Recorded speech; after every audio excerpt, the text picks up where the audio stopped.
Hey fight fans, this is Richard Schaefer and you're watching Sporting Icons.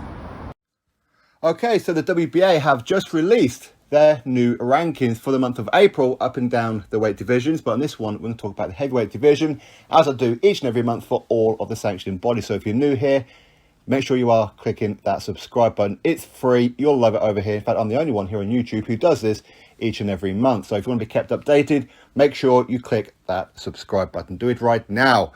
Now, the WBA have reinstated Russian fighters. So we're going to talk about that as this video goes along. Of course, I'm going to point out the top 15, point out any kind of changes compared to last month, see what fights have recently had and what fights have got coming up, all that kind of good stuff. So, the WBA World Heavyweight Champion is Oleksandr Usyk. Of course, he also holds the IBF, the WBO, and the IBO, as well as. Trevor Bryan is a WBA regular World Heavyweight Champion. Number 1, Daniel Dubois. Number 2, Michael Hunter. Number 3, Robert Helenius. Number 4, Hughie Fury. Number 5, Anthony Joshua. Number 6, Deontay Wilder. Number 7, Ajit Kabayel. Number 8, Arslanbek Makhmudov, Russian fighter. Number 9, Zhan Kostobutsky. Number 10, Martin Bakole. Number 11, Andy Ruiz Jr. Number 12, Joseph Parker. Number 13, Kevin Lerena. Number 14, Tony Yoka. And number 15, Lenier Perot. So that is the top 15 for the WBA for the month of April. A couple of changes before we talk about the Russian aspect. Filip Hrgovic has been dropped out of the top 15. Previously, he was in position number 12, but he's been dropped out of the top 15, I'm presuming because he's no longer paying the WBA sanction fees for this month, because he's going to be fighting in the final eliminator to become the IBF mandatory against Zhilei Zhang. That's my thought process behind it. Obviously, Kalle Sauerland, Wasserman and Matchroom Eddie Hearn, of course, will know a bit more about that than what I will, and especially the WBA. But Filip Hrgovic is dropped from this month's rankings. Kevin Lerena from South Africa, 6'1", southpaw fighter. Only one loss on his resume, 27 wins. But again, he has been fighting people who you and I probably wouldn't have heard of over there in South Africa. But either way, he's in there. He's had a lot of fights, so hopefully he fights somebody in the top 15, and maybe that's why he's there. Maybe he's already agreeing to fight somebody in the top 15. You'll remember when the WBA ranked Mark Demori. Now, I'm not comparing Kevin Lerena to Mark Demori, of course not, but there's always a method behind people's madness, much like when the WBA had Bogdan Dinu ranked at number 1. You'll remember that one. Now, the elephant in the room, of course, would be number 8, Arslanbek Makhmudov, a Russian fighter reinstated. So the WBA 4 or 5 weeks ago put out a statement saying how they would no longer be ranking any Russian fighters within their ranking system in protest as to the invasion of Ukraine and other things than that, of course. So they put out like a lot of energy about it, huge announcement that that's what they were going to do. Last month, that's what they've done. With the heavyweight division, they dropped Arslanbek Makhmudov, and of course, other divisions, they dropped X-Fighter, Wiser, etc., etc. But this month, they've put him back in. But the WBA have made no announcement whatsoever about it. So what happened to all the energy? What happened to, we're making this huge stand and blah, blah, blah, blah. Suddenly now, it lasted the whole of 4 weeks, they're putting Russian fighters back in the rankings. Now, I'm not here to tell you if that's right or wrong. Not at all. Okay, that's entirely on you and, of course, your own personal beliefs about that. But I think the WBA did it because they wanted to be some kind of flag bearer. And I think they've just had a reality check because the WBC, the WBO, and the IBF didn't follow suit. They carried on ranking Russian fighters. So it's only the WBA that did it. And the reality check for the WBA is, you ain't shit no more. No one gives a fucking rat's ass about the WBA. And a lot of that is down to all their shenanigans with them being biased about PBC fighters, especially Don King. Of course, we all know about that situation with Trevor Bryan. In fact, their history with Don King, their ridiculous rules, their absolutely outrageous rankings, all that kind of stuff. People don't give a rat's ass about the WBA anymore. Reality check, Gilberto Mendoza, reality check. So, they reinstate Russian fighters, and for this one, Arslanbek Makhmudov. But no announcement about it whatsoever. Kind of did it low key. Anyway, that is that.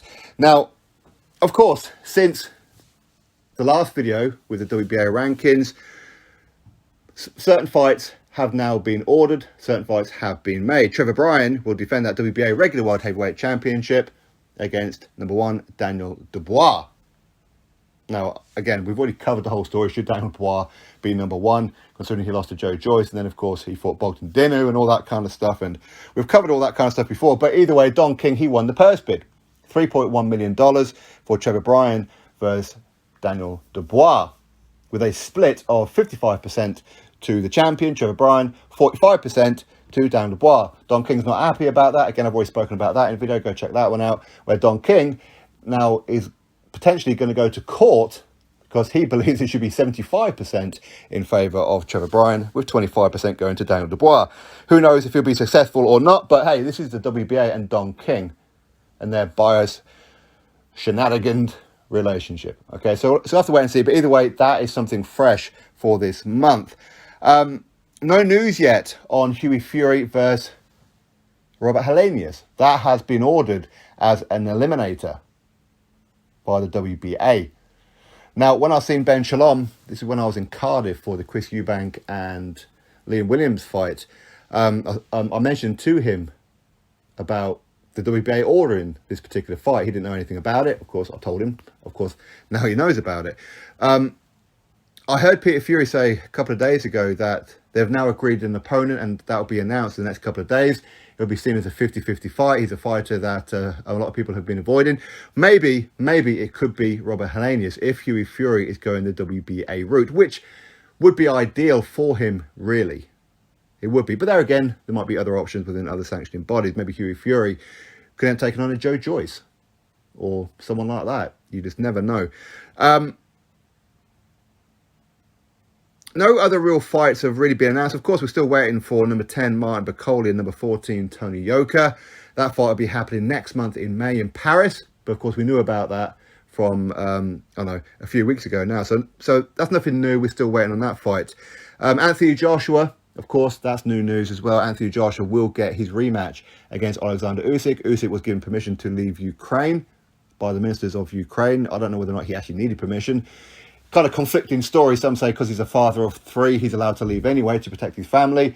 Other people say, well, any male aged between 18 and 60 is not allowed to leave Ukraine. Either way, he was given special permission anyway, regardless, to leave Ukraine and go have the rematch with Anthony Joshua. Why? Because he can put out an important message, because obviously the world will be watching this particular fight. So that is new news, I suppose. But again, we're still waiting for an official date and venue. Apparently that will be announced within the next couple of weeks. And so we're all hearing Saudi Arabia is the front runner for this fight.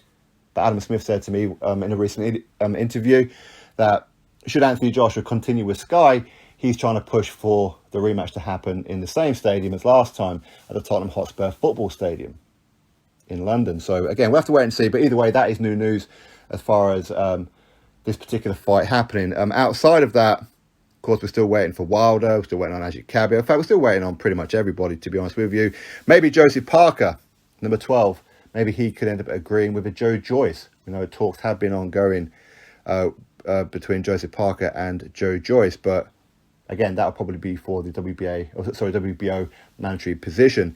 Other than that, nothing news going on. I will point out the fact that Lenier Perro is still ranked in the top 15, even though he's beaten absolutely nobody. Nobody. And he's 6-0, and he's ranked in the top 15 in the world. See, WBA, this is what we're talking about with some shenanigans. Now, I'm not saying he's not a worthy contender. Maybe he can beat some of these guys in the top 15. We don't know until we actually see it. But the fact is, as of right now, he hasn't. So I don't think a 6-0 fighter should be ranked in the top 15 in the world. Anyway, that's what's going on. You'll drop your thoughts below, click thumbs up, subscribe, and I'll catch you on the next video.